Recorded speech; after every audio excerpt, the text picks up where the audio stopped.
Эх, Кордоба. Неплохой город для туристов, но идеальный город для жизни. Возможно, лучшее место для жизни во всей Аргентине, где золотая середина наблюдается абсолютно во всем, от цен и безопасности до климата и размеров самого города. В Кордобе настолько много всего интересного, что мне пришлось отснять материала более чем на 500 гигабайт. Ой, как я сейчас долго буду это все монтировать.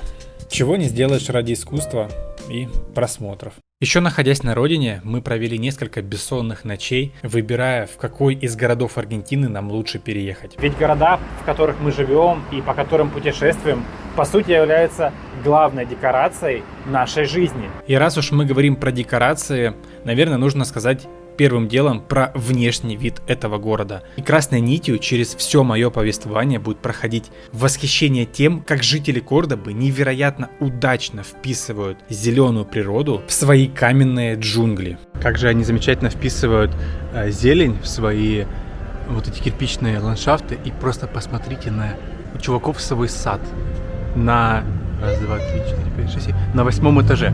Везде, где только можно, на фасаде, перед фасадом, на балконе, на крыше. Везде будет посажено, если не дерево или хотя бы маленькое деревце, то как минимум кусты или хотя бы газон. Самый центр города, памятник какому-то статному мужчине. И вот здесь просто ванная с растениями. Вот каменные джунгли, идешь себе, идешь и видишь вот такое вот. Вторая главная вещь, которая мне безумно понравилась, это то, что здесь очень любят делать из квартир настоящие частные дома. На средних этажах зданий тут часто можно увидеть балконы по площади, не уступающие площади целой отдельной квартиры. Да во многих местах это даже балконом назвать нельзя. Скорее, это полноценный личный двор. Многие дома тут построены по типу пирамиды, чтобы больше людей имели не только свой личный двор, но и также получали прямой доступ к небу и к солнцу. Как же невероятно радует мой глаз и вдохновляет этот балконный фетишизм у аргентинцев. Просто посмотрите на площадь этого балкона. Да, это же как просто отдельная квартира по площади, там метров 30 квадратных, наверное. И посмотрите на то, как эти балконы благоустраивают. Посмотрите вообще, что из себя представляет этот жилой комплекс, этот дом. Последние 3 этажа сверху, даже 4. Раз, два, три, 4. Вот у них у всех есть доступ к небу, да, то есть дом с пирамидкой уходит вверх. И сразу 4, даже вон, я вижу даже 5 на самом верху, там тоже есть окна. 5 этажей последних имеют как бы аналог своего личного двора. А вот в этом случае наоборот. Те, кто живут пониже, у них квартиры со своим личным двором, а те, кто живут наверху, у них наоборот. Квартиры без балконов, то есть самый-самый обычный квартирный вариант. Бывает и такое. Такая вот иерархия наоборот. Круче этих шикарных балконов могут быть только пентхаусы на крышах многоэтажек. Здесь в Аргентине это невероятно популярная тема. Практически на каждом втором высотном здании на крыше есть не просто квартира, а самый настоящий частный дом. Иногда даже такая постройка полностью выбивается из общего стиля дома. Вот это частный дом на крыше. У людей там есть свои всякие растения, стены расписанные. Но прикол еще не в этом. Прикол в том, что вон там, наверху, у людей тоже есть свой частный дом. У них там висят, тарелка висит, есть вон там, это у нас уличный фонарь для освещения. У них там навес есть, я там людей много раз видел.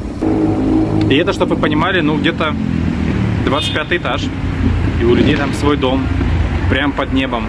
Да что уж говорить, мы и сами полгода жили в таком вот пентхаусе, так что я не понаслышке знаю, насколько это круто. Реально, эта старенькая квартира с не самым свежим ремонтом до сих пор у меня в душе вызывает чувство нежной ностальгии. Да, у нас там не было люксового ремонта, зато был свой личный двор на высоте 8 этажа, с мангалом, да еще и с видом на город и на горы. Посмотри, какие там огромные балконы сверху, где растения растут. Это же вообще... Я не знаю, насколько камера передает, но они просто невероятной площади. Если же говорить про архитектуру Кордобы в общем и целом, то это такой микс из кубических многоэтажек, старых зданий классической архитектуры времен Испанской империи, а также невероятно красивых церквей и соборов, которых здесь очень-очень много. При подготовке этого видео я вычитал интересную цитату о том, что Кордоба – это город, где утренние молитвы в древних соборах перетекают в вечерние танцы под звездами. Кстати, про вечернюю и ночную жизнь этого города я чуть позже вам тоже расскажу. Очень нравится мне здесь эта имперская архитектура. Отлично, кроны деревьев вписаны в эту архитектуру. Насколько это круто выглядит. Вот оно, вот оно. Ну, мне кажется, что это новодел. Это что-то новенькое, судя по всему. Но вот мой самый любимый тип архитектуры и самые любимые цветовые сочетания, то есть такой кремовые обрамления, пилястры и так далее, венчающий карниз, посмотрите, какой там замечательный сверху. И все это на красном кирпиче. Очень круто это выглядит. Вот я бы себе хотел именно такой дом.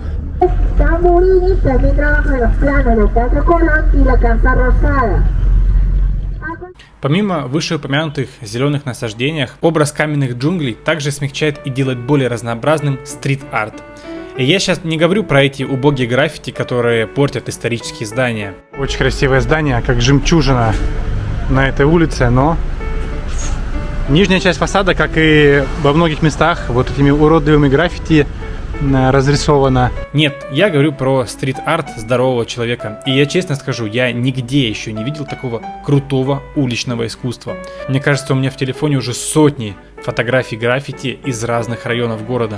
Встречаются также полностью разрисованные исторические здания. Очень нравятся мне вот такие вот пестрые вкрапления, да, по всему городу они бывают. Такой самый обычный район. Идешь, ничего необычного. И здесь такой замечательный, просто невероятно красивый дом. Девушка с одной стороны фасада, мужчина с другой стороны фасада. И дальше самая обычная аргентинская улица. Да и вообще исторические здания, которые оказались нетронуты в каменных джунглях, очень сильно из этих самых джунглей выделяются. И естественно, это выглядит очень круто, очень необычно. И это дает облику города разнообразие и непредсказуемость. Никогда не знаешь, что увидишь за поворотом, если ты раньше не был на этой улице. Не везде, но во многих местах можно встретить такую штуку, что плитка у каждого дома, она своя. Да, то есть какой-то подъезд, какой-то дом, фасад, и у него своя плитка. Начинается следующий фасад, у него тоже своя плитка. Не везде, да, но в некоторых местах в Кордобе, да и вообще в Аргентине это очень популярная тема. А еще я хочу сказать, что за 8 месяцев жизни здесь я не встретил ни одного одинакового дома. Типового строительства, которое так популярно в наших постсоветских широтах, здесь просто нет. Практически все постройки в этом городе отличаются друг от друга. Ну и говоря о Кордобе, конечно же нельзя не упомянуть о многочисленных парках этого города. Шикарные парки тут есть в каждом районе, они все чистые, благоустроенные, в них приятно проводить время. Следующее, что формирует представление о городе после архитектуры и внешнего вида, это, конечно же, погода. Сейчас 17:09 по местному времени, вечер, я сижу очень легко одет, сейчас уже официально зима, и погода в Кордобе, она шикарна, она невероятна. Не сильно жаркое лето, да, бывают дни, когда очень жарко, бывают дни по 40 градусов. Я здесь ходил по улице, когда было 43 градуса, конечно, неприятно, но хотя бы климат сухой, и в этом плане жара и холод переносятся гораздо проще и гораздо легче. Так что если вам нравится солнце и большое количество солнечных дней в году, в том числе и зимой, то Кордоба отличное место не только для путешествий, но и для жизни. Вам здесь очень понравится в этом плане. Ах, есть в осени первоначальной короткая, но дивная пора. Как отлично сочетаются эти желтые кроны с пальмой рядом. Замечательная погода. Пойдем сейчас гулять. Как вы уже могли заметить, Кордоба не является серым и унылым городом, и большое количество солнечных дней только подчеркивает яркость этого города. Идем далее. И следующее, о чем я хочу обязательно рассказать, это о жителях Кордобы. Кордобчанах, кордобесах, кордобианцах, ну, в общем, вы поняли.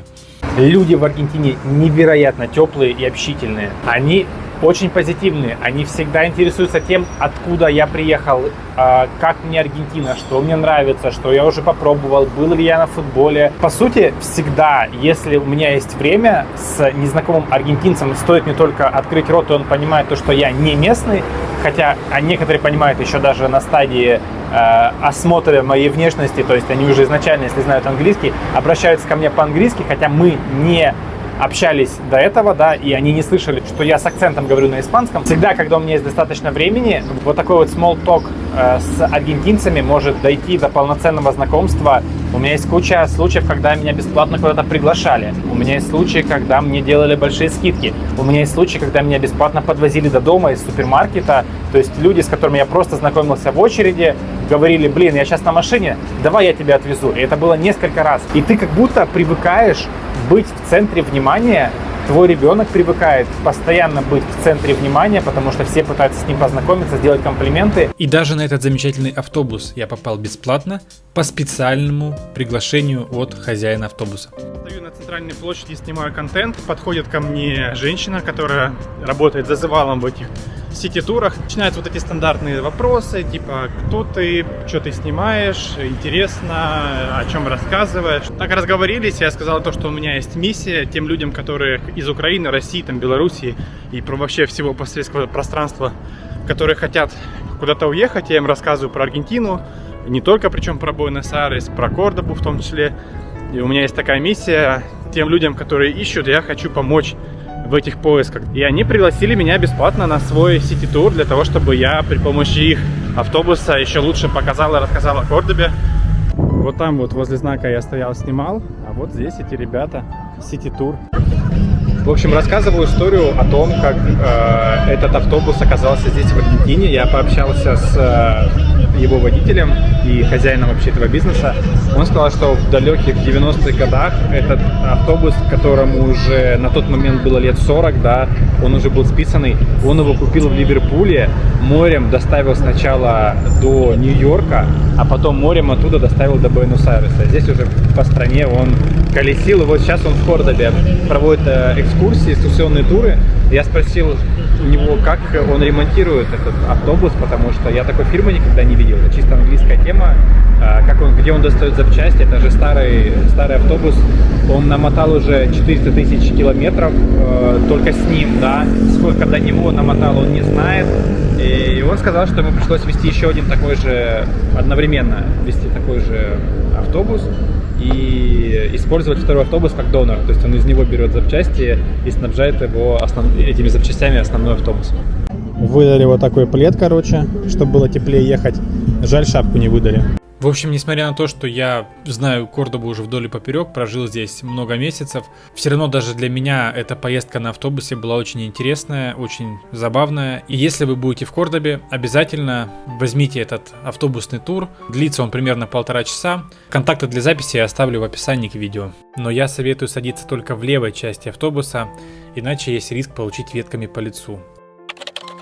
Немного о языке. Вообще в Аргентине испанский язык является основным, но можно сказать, что это некий аргентинский испанский, да, он кое-чем отличается от традиционного испанского, и как раз акцент этого аргентинского испанского в Кордобе еще сильнее отличается. Здесь на самом деле есть вещи, которые могут оказаться непривычными и непонятными даже тем людям, которые приезжают сюда уже со знанием испанского языка. Во-первых, как мне кажется, здесь быстрота речи еще выше, чем даже в Буэнос-Айресе, хотя испанский сам по себе достаточно быстрый язык. И во-вторых, здесь в Кордобе очень много шокают. Я первый раз, когда услышал, как говорят в Кордобе, даже не поверил своим ушам.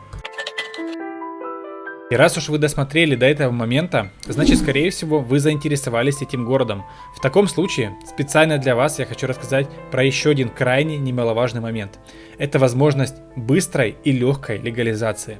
И в этом плане Кордоба тоже отличный город для жизни, вы не поверите, потому что здесь люди легализуются зачастую быстрее, чем в Буэнос-Айресе. Паспорта получают быстрее, ВНЖ получают зачастую быстрее. Да, иногда бывают затыки, иногда бывает, что не быстрее, чем в Буэнос-Айресе, бывает дольше, но в среднем по больнице, конечно же, здесь все намного проще. Из-за не такого большого наплыва мигрантов суды, которые рассматривают дела о гражданствах, не настолько загруженные. Миграционная служба не настолько загружена, потому что большинство мигрантов, конечно же, едут в более богатый, в более большой и располагающий большим количеством рабочих мест Буэнос-Айрес. По сути, в Кордобе есть абсолютно все для дешевой, быстрой и понятной легализации. И, конечно же, если вам понадобится помощь, вы можете обращаться ко мне, потому что в этом городе я знаю лучших юристов, лучших переводчиков, лучших людей, которые занимаются трансферами, лучших нотариусов, помогаторов и в целом очень-очень много хороших и полезных людей. Ну и не будет лишним напомнить о том, что я со своей командой провожу консультации по переезду в Аргентину.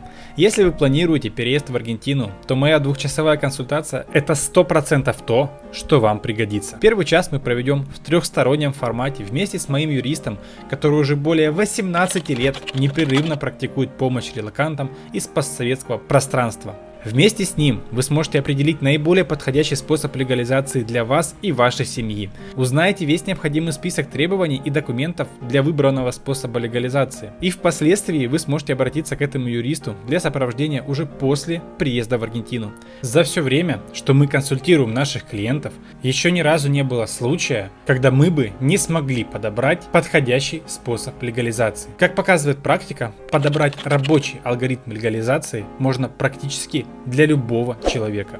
Список всех доступных способов легализации, которые мы ведем с моим юристом, у вас на экране.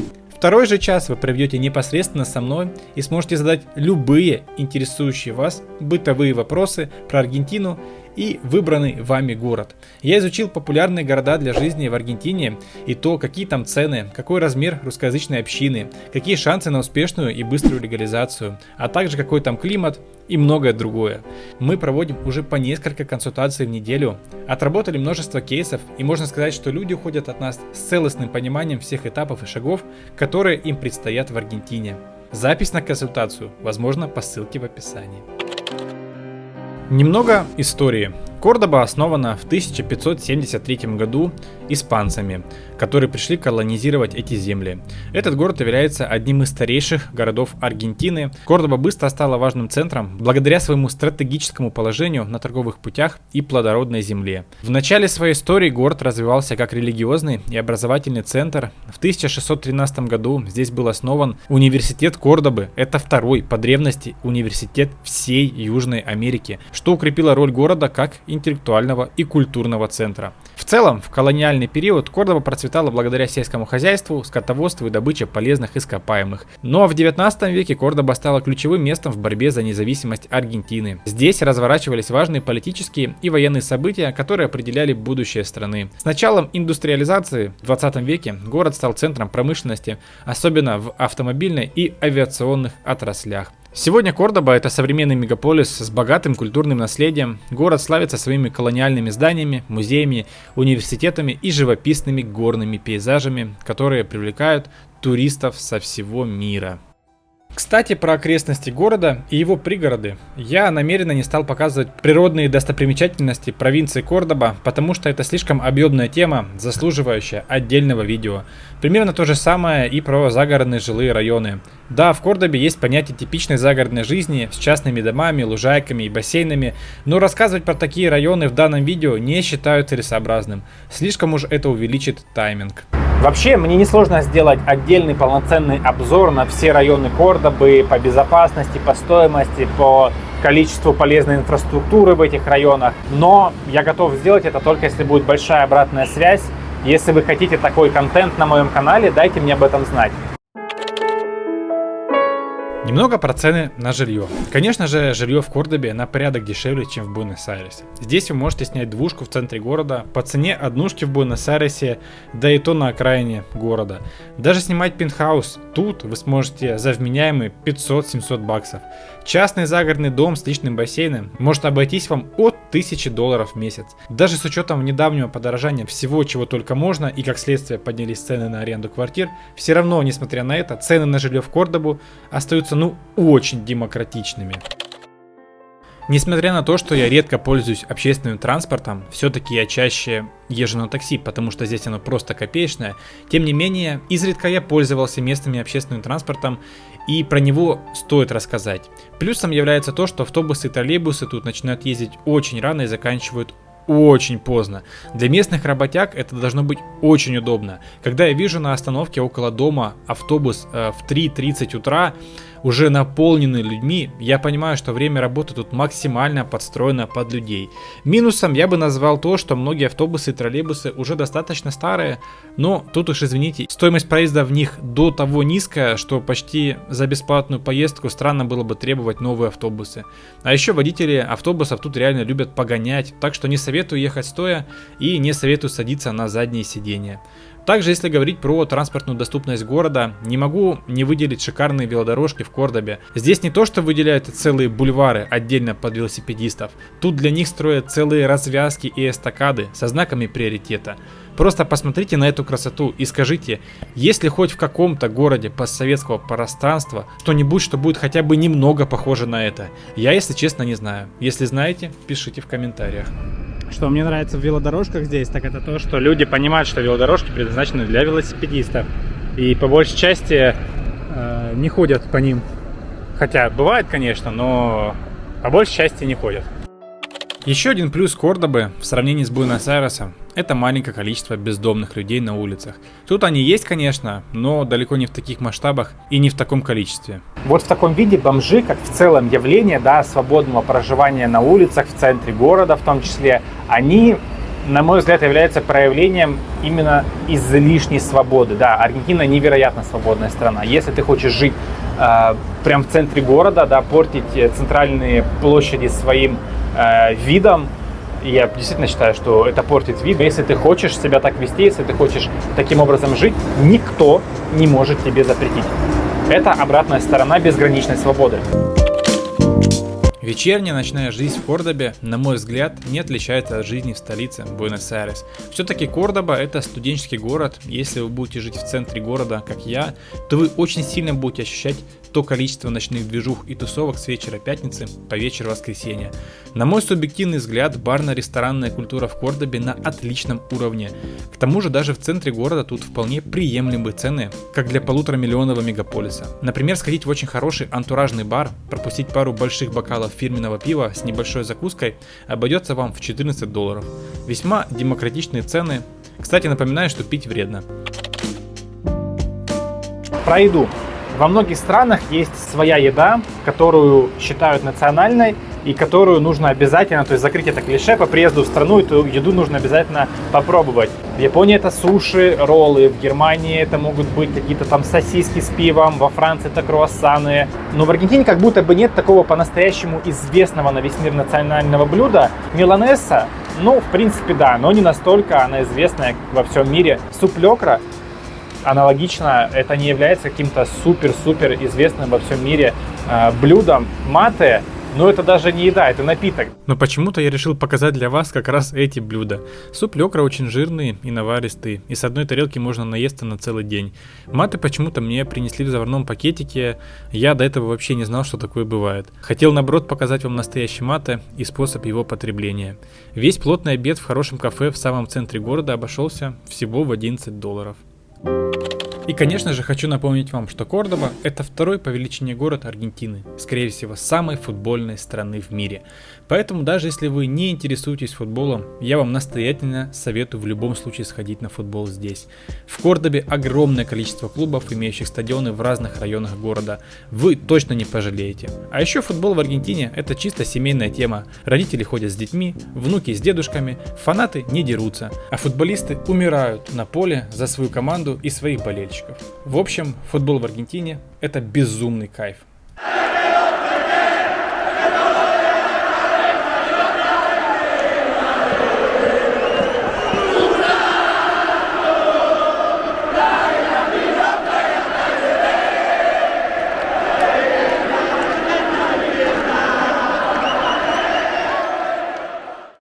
В общем, Кордоба – это потрясающий город. Поразительно, как на другом конце мира можно найти место, которое полностью соответствует тебе, твоим желаниям и потребностям.